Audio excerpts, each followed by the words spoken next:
Queridos irmãos, a graça e a paz do Senhor Jesus. Hoje é domingo, pé de cachimbo.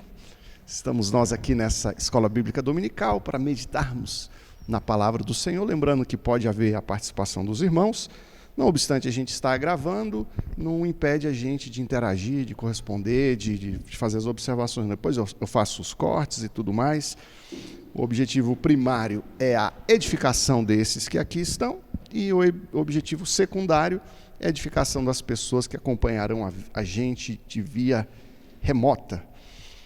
Vamos dar início na nossa meditação com duas passagens, o Salmo 89, versículo 8 e o Salmo 130, versículo 1 a 10, 139. Só que eu vou pedir para os irmãos abrirem primeiramente o Salmo 139, já que o Salmo 89 é um versículo só, eu leio ele, os irmãos escutam, e depois a gente acompanha todo mundo ao mesmo tempo o Salmo 139, versículo 1 a 10. O irmão Murilo já identificou que eu tenho aqui algumas folhas que vão ser compartilhadas com os irmãos.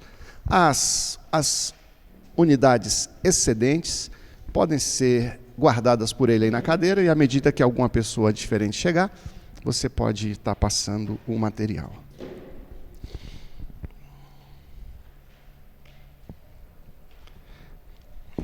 Salmo 139. Existem temas, queridos, que são muito palatáveis, que são mais saborosos, mais agradáveis para falar, mais fáceis para falar e mais fáceis para ouvir também. Já existem temas também que são, às vezes, mais cansativos, às vezes a gente tem que prestar mais atenção para a gente entender, tem que se esforçar mais. Isso em todas as áreas do conhecimento e, inclusive, também no próprio conhecimento bíblico também. E aí, eu como pastor, eu posso decidir o seguinte: cara, eu não vou pregar tema chato nem difícil não, ó. E nem vou trazer tema difícil para a escola dominical não, porque vai que o pessoal não gosta e que não quer vir mais, né? Ou eu posso dizer, eu tenho que ensinar a Bíblia toda. Eu tenho que colocar no prato dos irmãos, sei lá, o bife, mas eu tenho que colocar também o jiló, tenho que colocar o alface, tenho que colocar o tomate, tenho que colocar rúcula, tenho que colocar chicória, tenho que colocar um prato completo, né? Então, e é muito importante que a gente compreenda, nós, os alunos da Escola Bíblica Dominical, nós como cristãos, que precisamos buscar ir além, que é necessário, que é importante nós buscarmos aprofundar o nosso conhecimento bíblico, todos nós. Eu estudo a Bíblia desde pequenininho. Eu, com 6, 7 anos de idade, falava na Rádio Redentor, acredita, irmã? Com Dorival de Oliveira, recebia, mas não é que eu estou querendo ser metido, não. Mas o ponto que eu quero chegar é o seguinte, e até hoje tem tanto da Bíblia que eu não sei.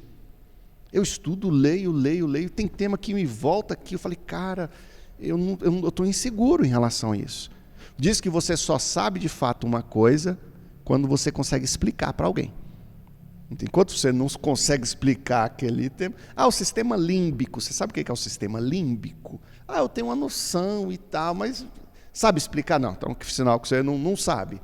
Então, e eu vejo, cara, tem muita coisa que eu não sei, que eu preciso aprender e tudo mais. E a escola dominical é um desafio, porque não é todo mundo que tem essa paciência e essa decisão de estar na escola dominical compreendendo. Eu preciso conhecer, eu preciso aprofundar mais. Só que aprofundar o conhecimento bíblico é algo muito precioso para nós.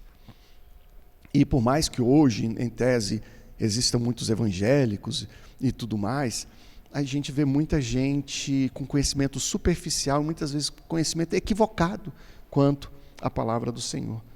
Para que eu estou fazendo esse rodeio todo, essa volta toda, para justificar a nossa escola bíblica dominical, justificar a abordagem de temas mais difíceis e para falar, aqui então o título da nossa lição, marcas dos atributos do Deus eterno.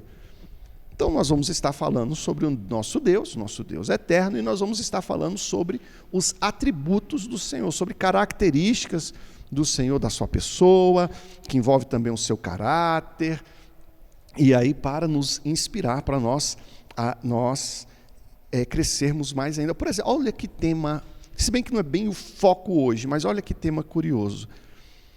Não é raro pessoas na igreja evangélica terem insegurança para saber se Jesus foi criado ou não. Vocês acreditam? Que é um tema tão, assim, fundamental da nossa fé cristã, a figura que Jesus, ele é criador sem nunca ter sido criatura. Ele é criador sem nunca ter sido criatura. Ele é Deus, sempre existiu. Mas tem gente que patina nessas considerações. Aí, às vezes vai conversar com o Testemunho de Jeová ou com o Mórmon, aí a pessoa fica insegura, quando não, até cedem ao assédio ao proselitismo dessas religiões e acabam mergulhando mesmo, de fato, nessas religiões. Então, o objetivo nosso é conhecer o que a Bíblia ensina sobre os atributos do Deus eterno, perceber que Deus, tendo atributos eternos, mesmo assim se volta para interagir com o ser humano e praticar, e que bênção crer que Deus existe, que sabe de todas as coisas, que está em todos os lugares e tem todo o poder. Antes da gente ir para o Salmo 139, Salmo 89, versículo 8, o salmista diz: ó Senhor, Deus dos exércitos, quem é semelhante a ti? És poderoso, Senhor, envolto em tua fidelidade. E agora nós vamos para o Salmo 139, versículo 1. Vamos do 1 ao 10. Senhor, tu me sondas e me conheces. Salmo de Davi. Sabes quando me assento e quando me levanto. De longe percebes os meus pensamentos. Sabes muito bem quando trabalho e quando descanso. Todos os meus caminhos são bem conhecidos por ti. Antes mesmo que a palavra me chegue à língua, tu já a conheces inteiramente, Senhor. Tu me cercas por trás e pela frente e pões a tua mão sobre mim. Tal conhecimento é maravilhoso demais para mim e está além do meu alcance. É tão elevado que não o posso atingir. Para onde poderia eu escapar do teu espírito? Para onde eu poderia fugir da tua presença? Se eu subir aos céus, lá estás. Se eu fizer a minha cama na sepultura, também lá estás. Se eu subir com as asas da alvorada e morar na extremidade do mar, mesmo ali a tua mão direita me guiará e me sustentará. Lido esse versículo, antes de avançarmos aqui, eu vou pedir para o irmão Carlos fazer uma oração, pedindo ao Senhor que abençoe esse nosso momento. Vamos falar sobre atributos do nosso Deus. Atributos, às vezes é uma palavra não tão usual nossa, né? Simplificando aqui, são características essenciais atribuídas à natureza de Deus. E aí a gente começa a refletir em Deus, refletir na grandeza do Senhor, na infinitude do Senhor. Isso é interessante a gente refletir sobre isso. Já vi o pessoal dizendo o seguinte: querer entender Deus é como querer colocar as águas do mar em um copo, como se fosse possível, e é impossível. A diferença na prática é que Deus ainda é muito maior do que as águas do mar, né? Porque o nosso Deus é um Deus infinito. Mas, mesmo Deus sendo infinito, mesmo não sendo possível a nós conhecermos a Deus em sua totalidade, existe algo do Senhor que Ele nos permite conhecer. Existe algo do Senhor que Ele nos revela, que Ele deseja que nós conheçamos.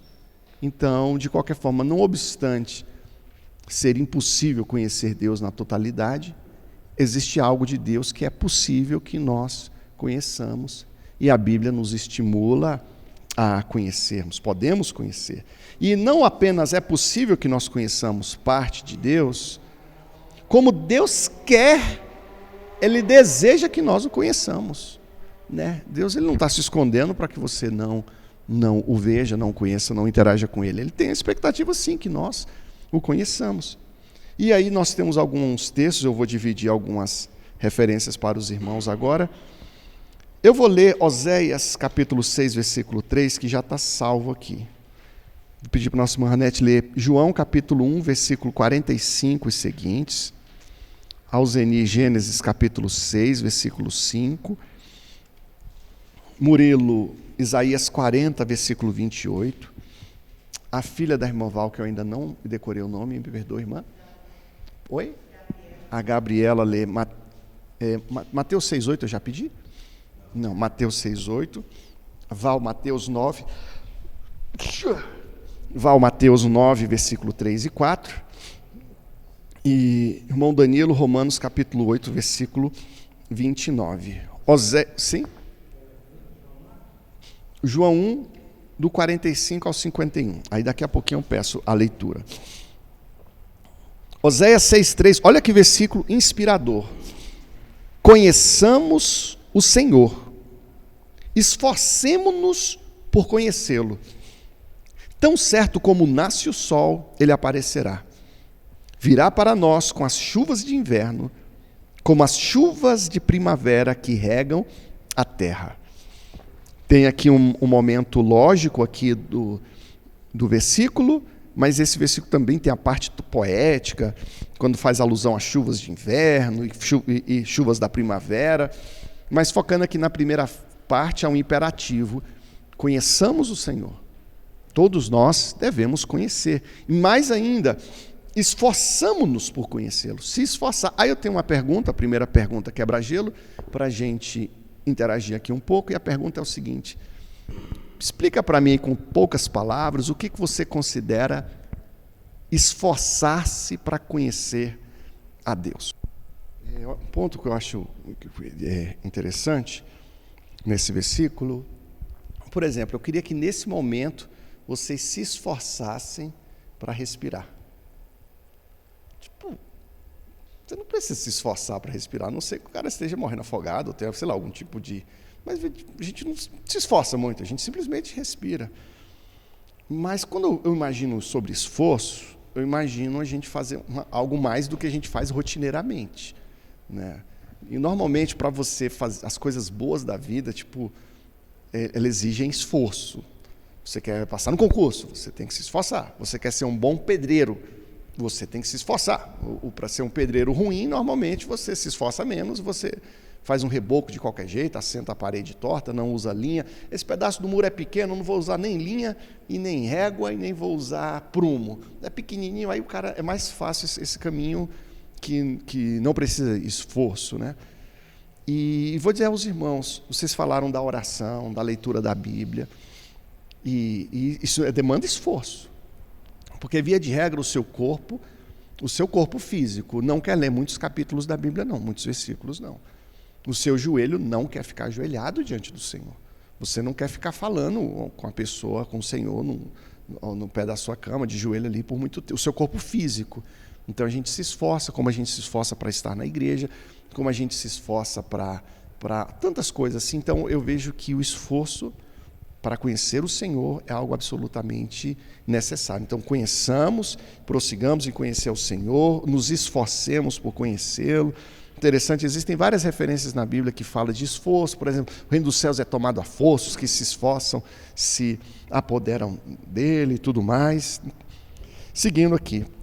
Aí tem um aspecto interessante da palavra de Deus, que é o Senhor se revelando para nós através da palavra. O Senhor se revelando para nós através da palavra. Mas quando você olha a Bíblia de forma, digamos assim, seja no micro, seja no macro, a análise bíblica, você vai ver Deus se revelando para a humanidade paulatinamente.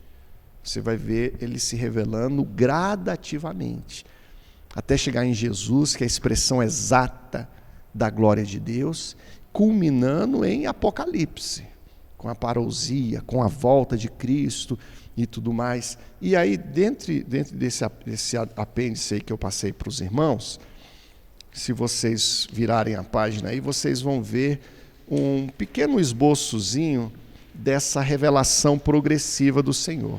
Na criação, os pactos e promessas com Abraão, revelação pela lei, os profetas, através da história de Israel, revelação em Cristo Jesus, revelação por meio da igreja, do Espírito Santo, e a revelação, ainda que ainda está por vir ainda, na consumação dos tempos. Então, esse aqui é um texto que eu colhi, passei para os irmãos, e eventualmente os irmãos podem estar olhando, lendo as referências, né, tentando entender mais isso. Na Bíblia, você já não vê Deus se apresentando para Adão, se bem que Deus se encontra com Adão e caminha presencialmente, mas ao longo da Bíblia e para nós há uma revelação progressiva do Senhor, de Gênesis a Apocalipse, e eu considero isso bem interessante também. Seguindo aqui no nosso roteiro, sim, Deus deseja se relacionar conosco. Tá. Então, esse Deus que se deseja se relacionar conosco, que vai se revelando a nós, eu considero algo muito interessante, que quanto mais eu conheço a Deus, quanto mais eu tenho experiências com Deus, mais que eu confio nele, e mais que eu creio que eu não posso viver sem ele. E existem uns aparentes paradoxos. Quanto mais eu conheço a Cristo, mais que eu vejo quanto que eu sou frágil e fraco e um pó. Mas, ao mesmo tempo, mais que vou me tornando forte. Não sei se os irmãos entendem assim. Você vai sendo fortalecido pelo Senhor. Quanto mais a gente conhece a Cristo, mais que a gente vai se santificando. Vai se santificando. Mas, paradoxalmente, mais que a gente vai se sentindo pecador também, assim, de certo aspecto. Irmãos, quando a gente vê a santidade do Senhor, a gente percebe de alguma medida a glória do Senhor. Irmãos, nossas melhores obras são trapos de imundícia. Entendeu? A gente não é bom. Você dá uma cesta básica para alguém, você ajudou a empurrar uma Kombi velha, você doou o seu rim, mas não é por isso que você agora é a Madre Teresa de Calcutá, você é a quarta pessoa da Trindade, não. Nós somos salvos pela graça, pela bondade, pela misericórdia do Senhor. Mas conhecer ao Senhor nos gera confiança e desperta tantos sentimentos bons e pensamentos bons. Aí agora, avançando aqui nos atributos do Senhor, eu quero dividir aqui dois tipos de atributos. Os atributos incomunicáveis e os atributos comunicáveis. Eu queria que dessa lição de hoje vocês, se não estão familiarizados ainda, ou se estão, mas lembrassem sempre dos atributos do Senhor, que alguém já deve ter pensado em onipotência, onipresença, onisciência, está correto. Mas antes de falar propriamente desses atributos, eu vou apresentar os atributos comunicáveis e os atributos incomunicáveis. Então, você que é crente da Igreja Batista, que participou da escola bíblica dominical com o pastor Jair, aprendeu, não esqueçam, que existem os atributos comunicáveis de Deus e os atributos incomunicáveis.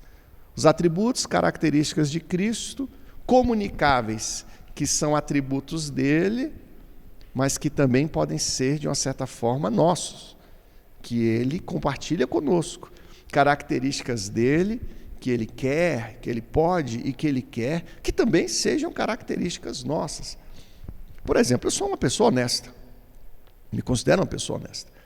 E eu quero que o meu filho Christian seja honesto também. Eu não sei quem já viveu mais ou menos essa cena aí na Ceilândia, na década de 70, 80. Do menino chegar em casa com um brinquedo diferente e o pai olhar e perguntar assim à mãe: de quem é esse brinquedo aí? Que não foi eu que te dei. Aí o menino falou: eu achei. Aí a mãe faz assim: você achou? Aqui na Ceilândia, você achou esse brinquedo todo limpinho aí? É de que? Aí aperta o menino, aí o menino diz: eu peguei ele de fulano de tal. Aí a mãe diz: vai agora lá e devolve. Alguém viveu uma cena parecida assim já? Ou ouviu falar assim? Isso? Então, assim, aí o menino...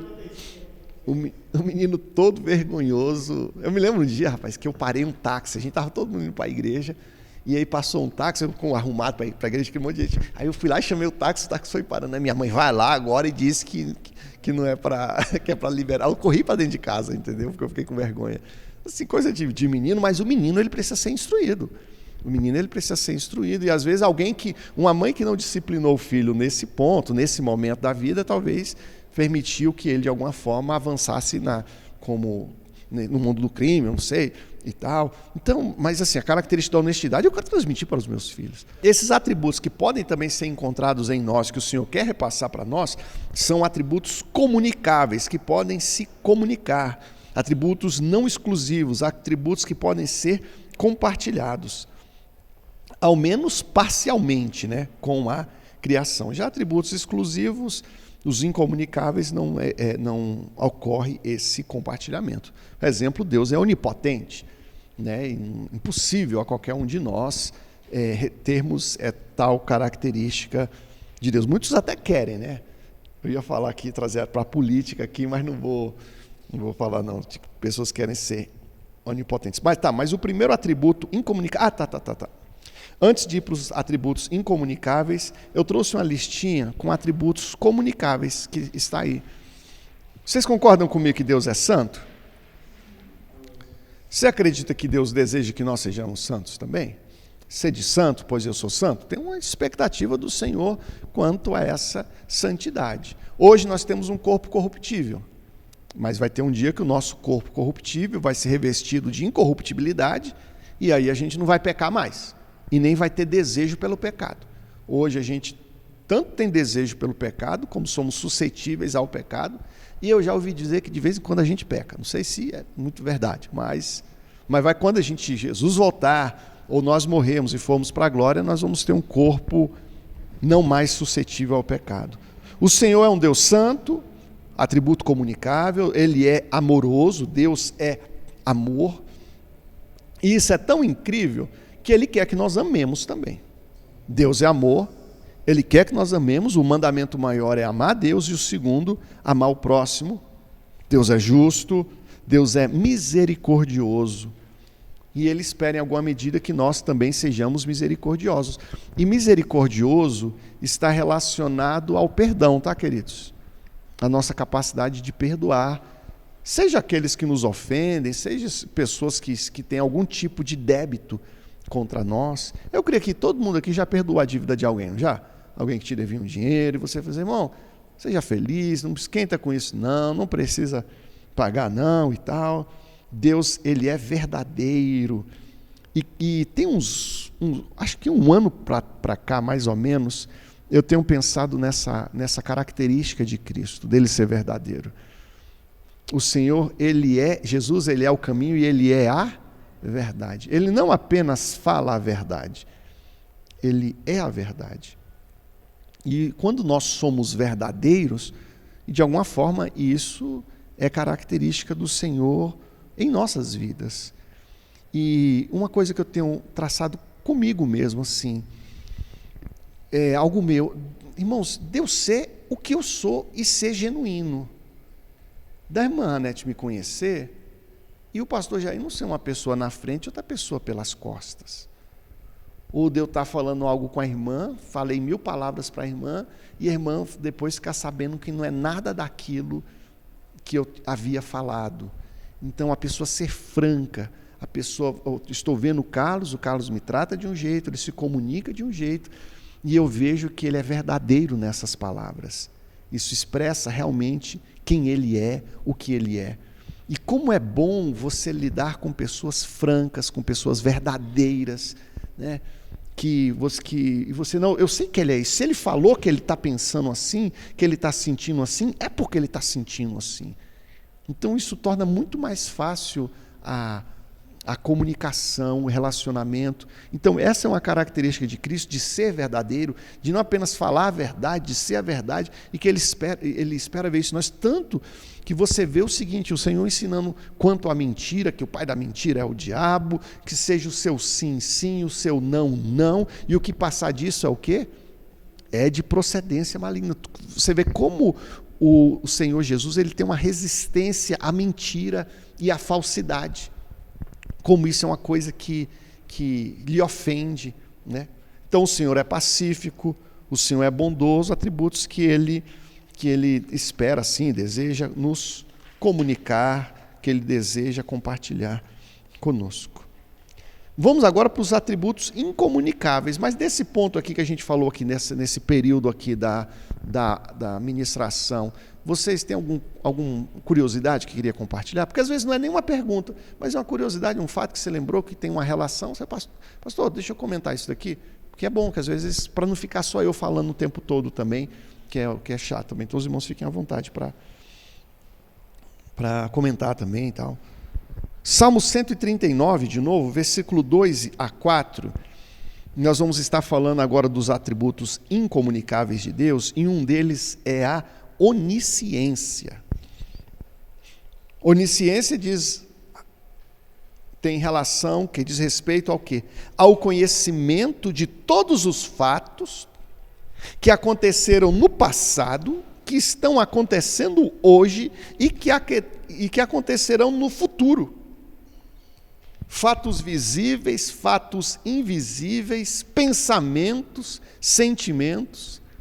Então a onisciência envolve o conhecimento disso tudo. Aí tem uma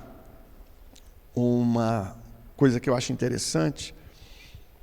Há 20 anos atrás, a irmã Val louvou uma canção ao Senhor na igreja.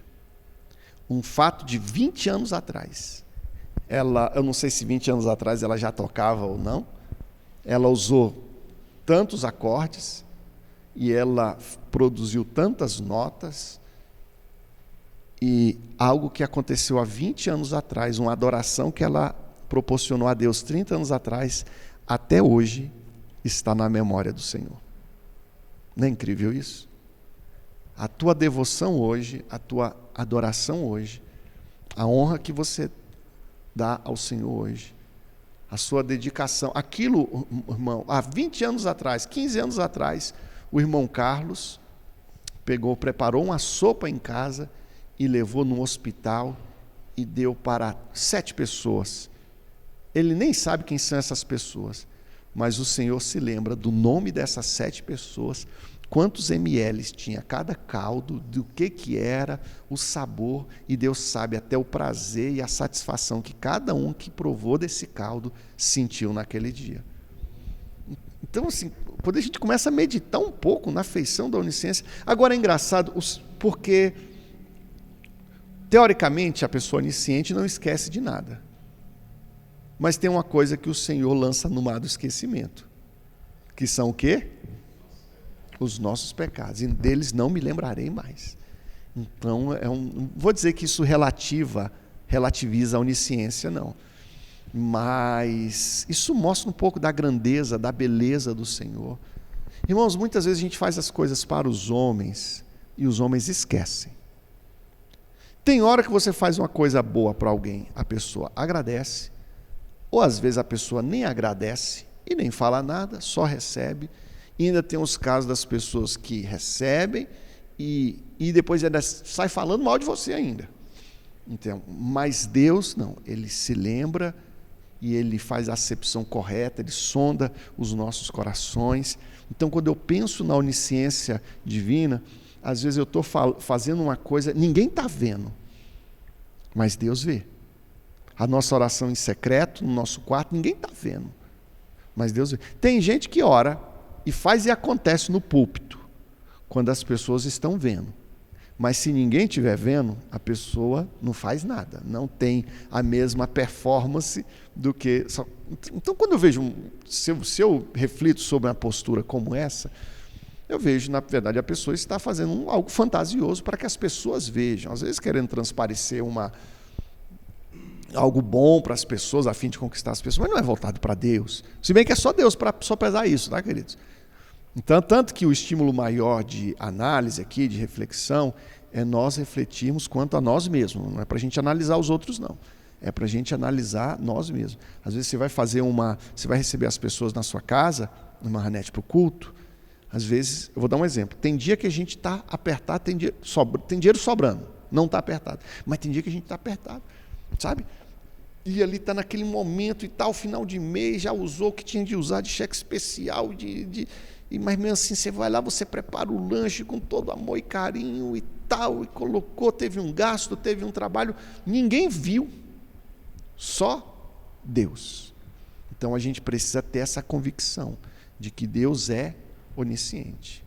Deus vê os teus sofrimentos, as tuas lutas, as vezes que você é ofendido, às vezes que você é desprestigiado, as tuas dores, as tuas tristezas. E a forma como a gente vê o Senhor, a forma como a gente crê, afeta a nossa vida. Para o bem, inclusive. Porque uma coisa, queridos, também avançando, é você responder um questionário e alguém pergunta: Deus é onisciente, sim ou não? V ou F? Aí você coloca V. Isso é uma coisa, você tem uma resposta lógica para um questionamento assim. Outra coisa é você, de fato, no seu coração, crer que o Senhor é onisciente e você sentir como Ele está aqui, ó. Ele está aqui, Ele está vendo agora. Isso que eu estou sentindo agora não está oculto aos olhos do Senhor. O Senhor sabe o que eu estou sentindo, Ele sabe o que eu estou passando e como isso afeta positivamente a nossa vida. João capítulo 1, versículo 45 até 51, uma ocasião de Jesus com Natanael, e a Ranete vai estar fazendo essa leitura. Então, assim, é maravilhoso quando a gente tem essa experiência com a onisciência de Deus, e às vezes acontece algumas vezes nas nossas vidas de uma forma ímpar, por mais que o Senhor seja onisciente o tempo todo, mas de vez em quando Ele aparece igual apareceu com Natanael e prova para a gente que Ele é onisciente, que Ele está ciente do que está acontecendo. Agora, é uma onisciência, queridos, acompanhada com amor, né? Uma onisciência acompanhada com desejo da salvação. Isso é maravilhoso. O Senhor, Ele é onisciente, conhece o nosso coração, e Gênesis capítulo 6, versículo 5, quem lê? Alzeni, Gênesis 6, 5. Uma referência bíblica aqui, que eu pensei, que nos ensinam que o Senhor conhece mente e conhece o coração. Deus conhece os teus sentimentos. Vamos lá, eu vou relacionar coração aqui a sentimentos, né? Então o Senhor conhece os nossos sentimentos e Ele conhece também os nossos pensamentos e conhecia os pensamentos e sentimentos da humanidade desde sempre. E aí eu trago algumas referências aos irmãos, por exemplo, quanto a Satanás. Porque o diabo, ele não tem poder para conhecer os seus pensamentos. Se Satanás pudesse conhecer os nossos pensamentos, ele era onisciente. Aí ele era Deus. A onisciência é um atributo que só um Deus é capaz de ter. Deus, ele conhece os nossos pensamentos. Tem oração que você faz, queridos, que você não chega nem a balbuciar. Você está orando na mente. Você está orando na mente, em espírito. E Deus, ele está ouvindo. E é uma oração útil, uma oração eficaz, uma oração importante. Agora, uma observação que eu faço, não obstante o Satanás não poder ler os nossos pensamentos, ele pode sugerir pensamentos, tá, queridos? E aí a gente poderia citar diversos exemplos de pessoas que tinham uma sugestão. Vai, pula da ponte, tira a sua vida, ou faz isso, ou faz aquilo outro. O diabo, ele trabalha com sugestão de pensamentos também.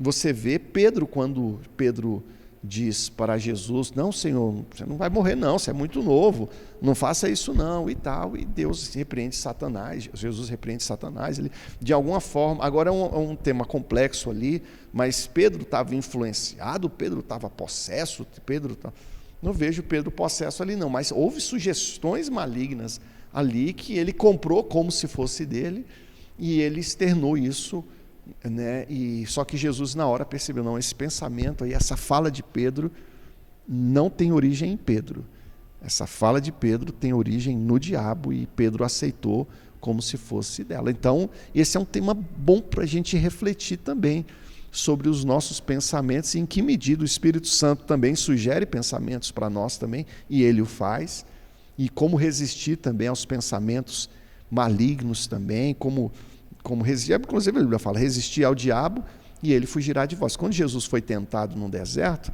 Satanás tentou Jesus e tudo mais, mas chegou um momento que Satanás foi embora e os anjos o serviram. Então, às vezes você está num momento intenso de tentação, que ele resista.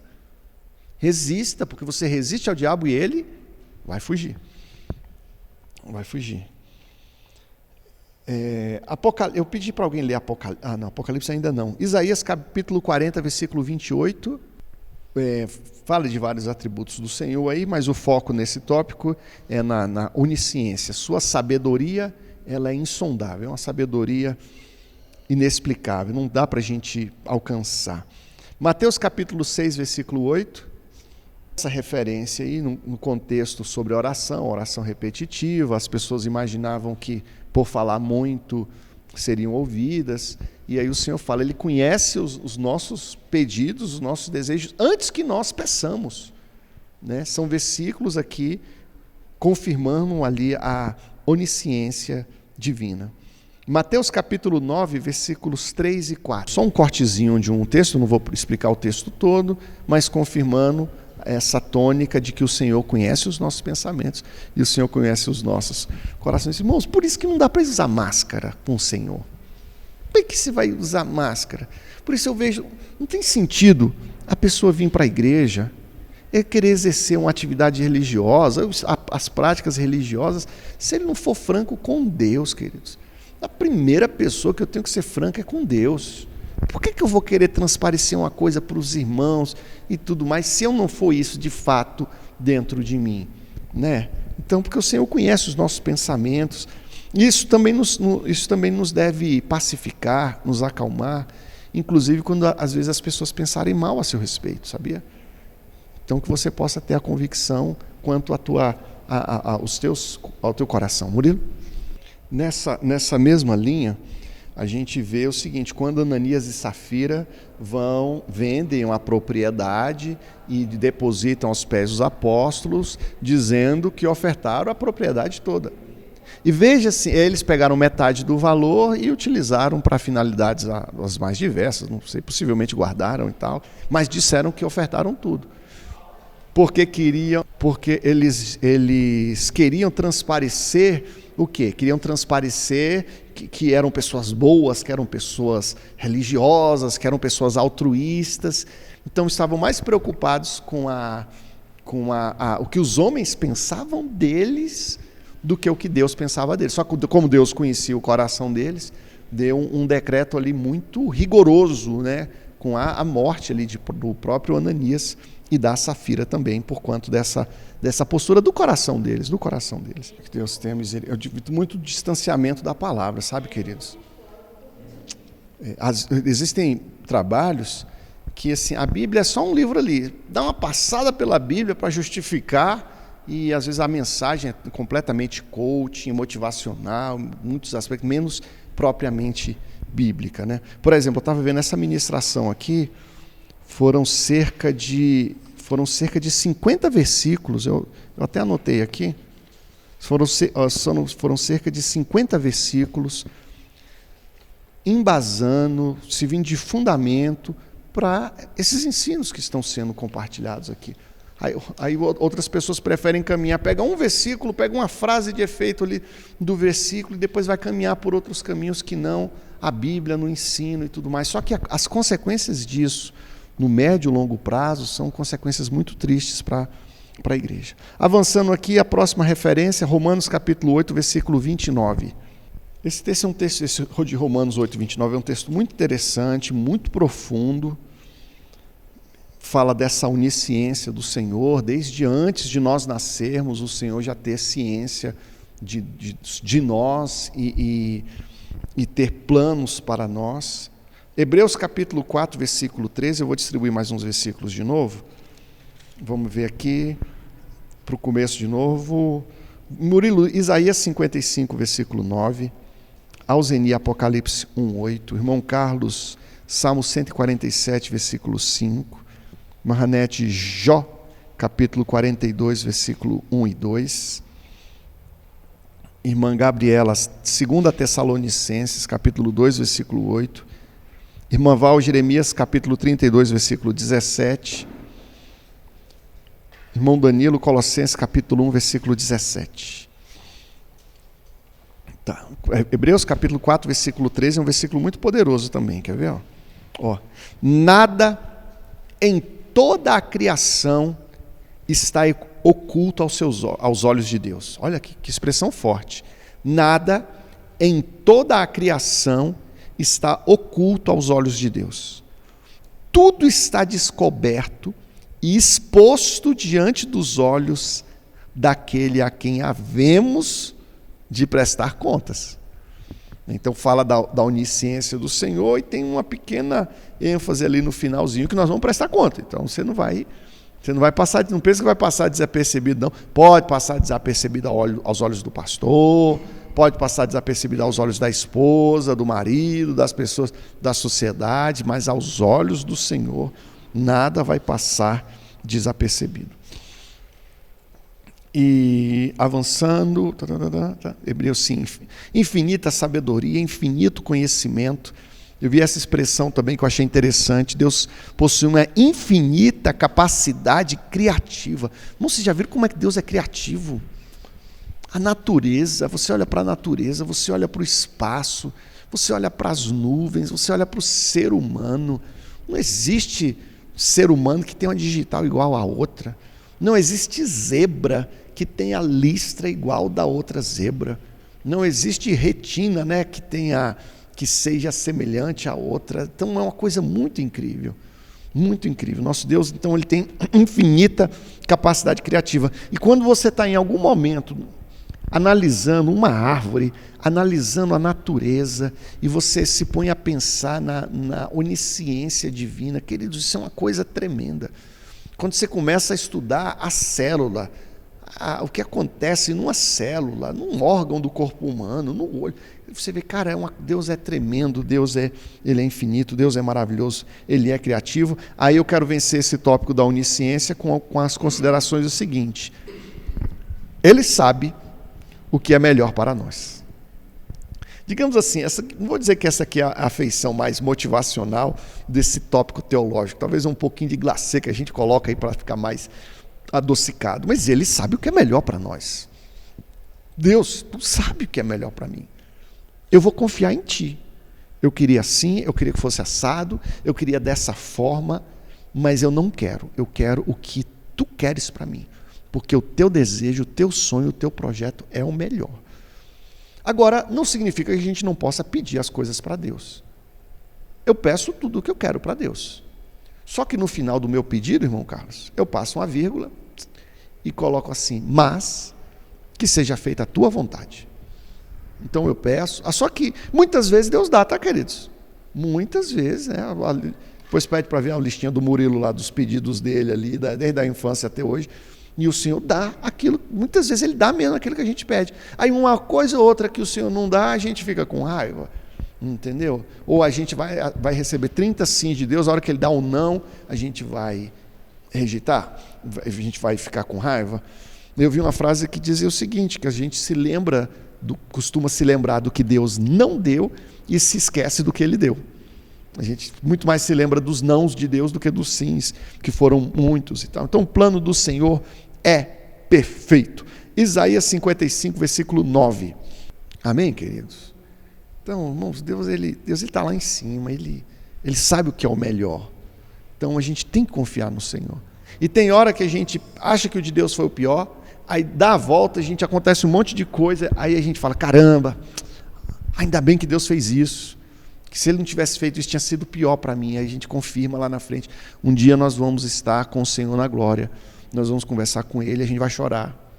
E vai dizer: Senhor, perdoa, Senhor, cada vez que eu desconfiei de Ti, que eu achava que de outro jeito seria melhor. Senhor, o Teu jeito sempre foi o melhor, do começo até o final.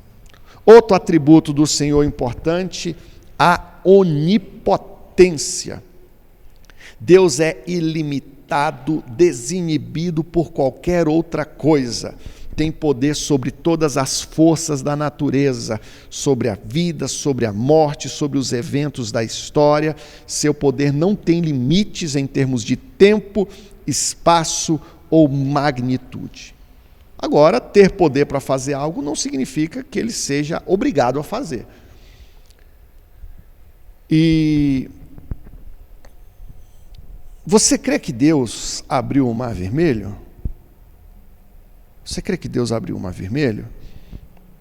Irmãos, às vezes uma conversa assim, ela tem que ser precedida por uma reflexão. Vem cá, você acredita que Deus existe? Porque se Deus existe, Ele é Deus. Então, se Ele é Deus, Ele tem poder para fazer o que quiser. Não existe algo difícil para Deus. Não existe algo difícil para o Senhor. Agora, Ele pode fazer e pode não fazer. E se Ele não quiser fazer mais nunca, Ele não faz mais nunca. Não tem problema. Ele não é obrigado a ficar fazendo ou repetindo o que ele fez. Ele tem o tempo certo, o tempo dele. Quando você olha, por exemplo, a idade do universo, a idade do planeta Terra, a idade do homem, distantinho assim, se comparado à proporção, entendeu? Então, assim, quem é o homem para dizer Deus tem que fazer isso, Deus tem que fazer aquilo outro? Então, assim, o Senhor, Ele tem todo o poder. E é interessante o seguinte, queridos, um ponto relevante na onipotência é que parece que muitos crentes de verdade não acreditam que o Senhor tem esse poder todo. E existem muitas pessoas também que equivocadamente sobrepujam o poder de Satanás.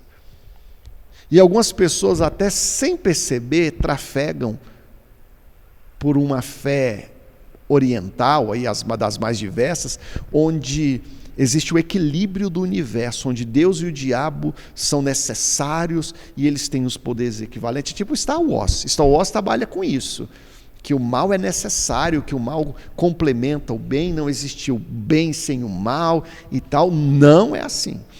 Se Deus é infinito e Satanás é finito, o Senhor é infinitamente maior do que aquilo que é finito. Então existe uma lógica aí envolvendo isso tudo. Porque o Senhor... Agora, o Satanás tem poder para fazer algumas coisas? Tem. Mas o Senhor alerta, não deis lugar ao diabo. E muito crente sofre na mão do diabo porque deu lugar ao diabo. E eu vou falar aos irmãos ainda. Eu percebo muito mais gente sofrendo por causa da falta de cabeça, de rebeldia e pecado, e falta de sabedoria, do que por causa do diabo. E um caminho muito fácil é a gente dizer que é culpa do diabo. Entendeu? Pegar algo que é culpa da pessoa e dizer, mas foi o diabo, isso foi o diabo. Então isso é uma fuga. Então muitas vezes a pessoa... Porque tipo assim, se a culpa era minha, eu vou consertar, eu vou me mudar, eu vou ver o que eu tenho que fazer, como é que eu posso melhorar, e vou melhorar. Mas se eu coloquei a culpa no diabo, então eu não consigo fazer nada, porque a culpa não é minha, a culpa é do diabo, eu não tenho como controlar o diabo. Né?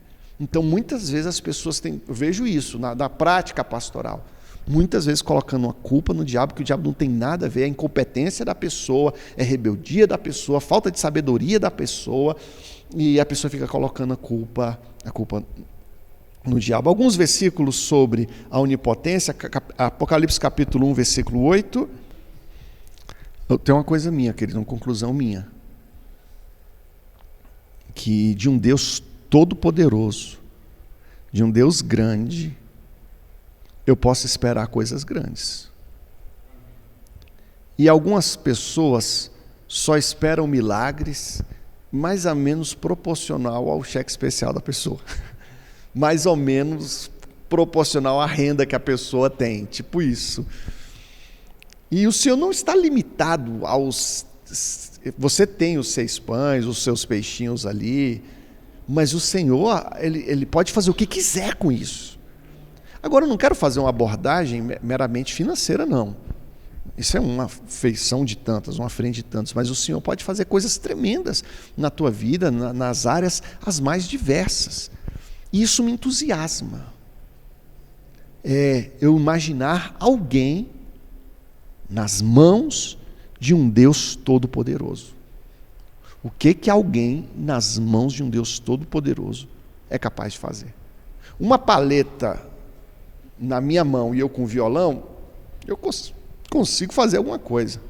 Mas, sei lá, uma paleta na mão e um violão na mão de Jimi Hendrix, ele vai conseguir fazer muito mais. Então, não queria comparar Deus com Jimi Hendrix, não. Mas, assim, você na mão do Senhor pode fazer coisas tremendas.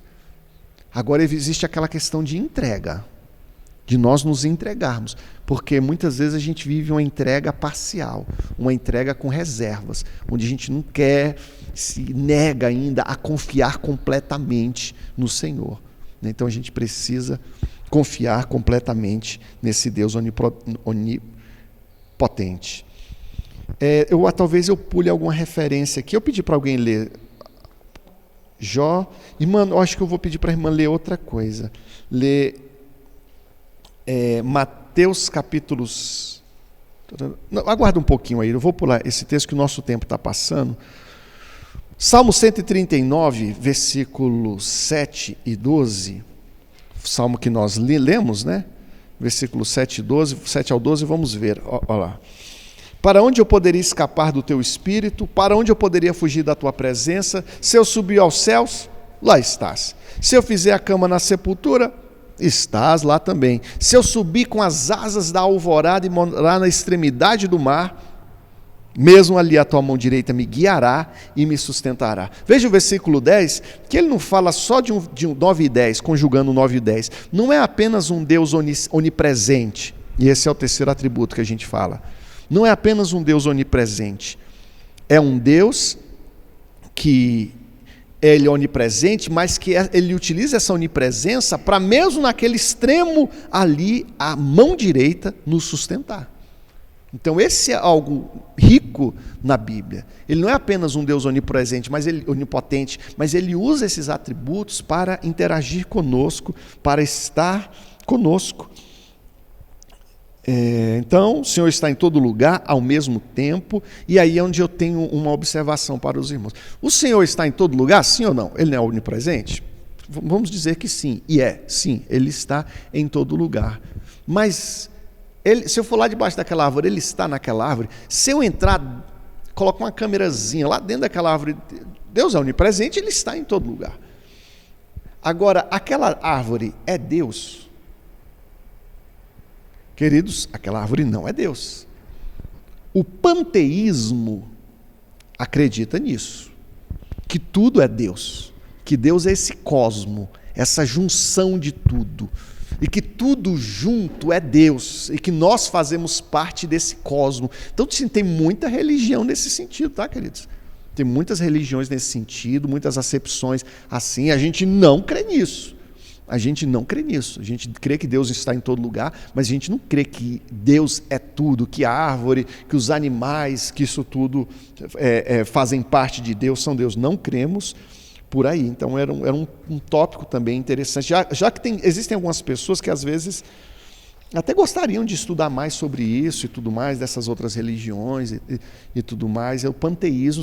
Então, em algum momento, a Gabriela falou, já ouvi falar do panteísmo, o pastor comentou do panteísmo na escola bíblica dominical, mas por mais que a gente creia num Deus onipresente, a onipresença de Deus não se confunde com o panteísmo.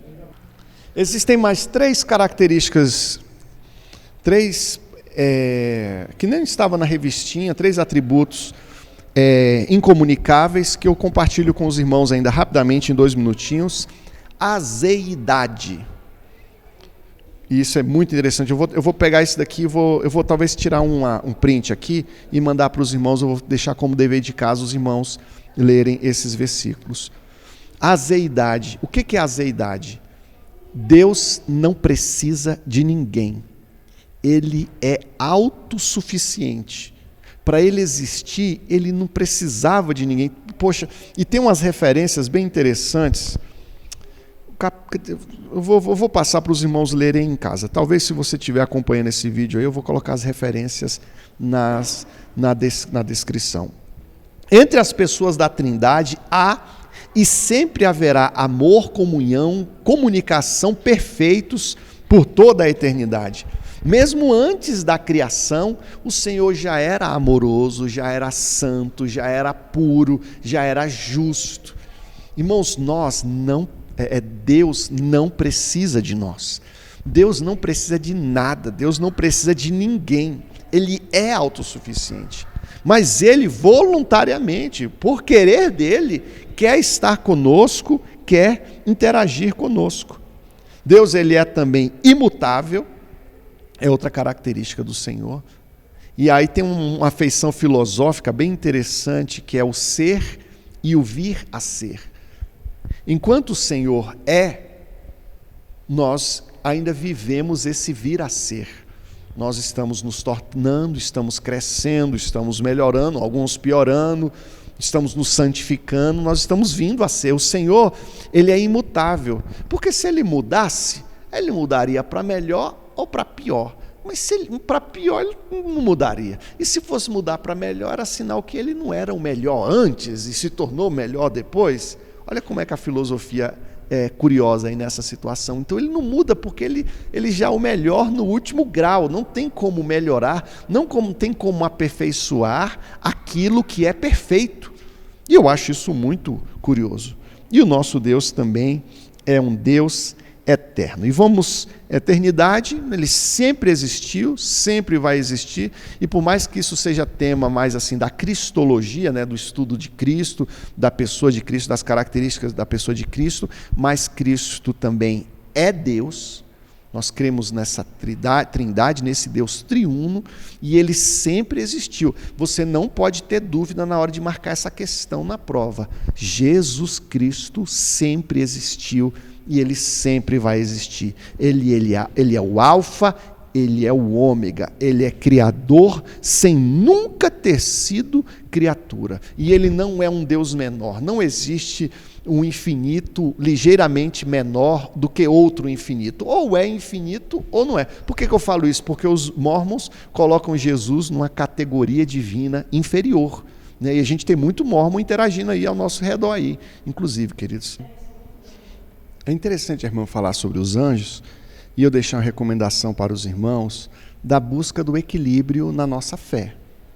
Os anjos têm um papel relevante, importante, mas algumas pessoas podem se equivocar dando um papel de importância demais para os anjos e podem se equivocar também ignorando os anjos completamente. Então que a gente venha buscar uma fé equilibrada, e uma fé equilibrada, ela caminha pela correta acepção da palavra, pela correta harmonia com a palavra, de conhecer a palavra, né? Então fica essa reflexão para a gente encerrar. Está aqui o último versículo, Jeremias 9, 23. A gente lê e a gente encerra. Se bem que, queridos, eu acho que não vou ler não. Vou ler sim, já abri aqui, Jeremias 9, 23. Jeremias, capítulo 9, versículo 23, para a gente encerrar. Assim diz o Senhor: não se glorie o sábio em sua sabedoria, nem o forte em sua força, nem o rico em sua riqueza. Mas quem se gloriar, glorie-se nisto, em compreender-me e conhecer-me, pois eu sou o Senhor e ajo com lealdade, com justiça e com retidão sobre a terra, pois é dessas coisas que me agrado, declara o Senhor. Amém? Pai querido, obrigado por esta manhã em tua casa. Nos conduz, Senhor, em tua presença, conhecendo e prosseguindo em te conhecer, nos esforçando por te conhecer. Abençoa teus filhos muitíssimo, que nós possamos a cada dia confiar em ti, Senhor, que tu és um Deus fiel, justo, poderoso, que não nos abandona, e que teu tempo, a tua forma, o teu jeito é o certo, é o melhor. Nós oramos em nome de Jesus.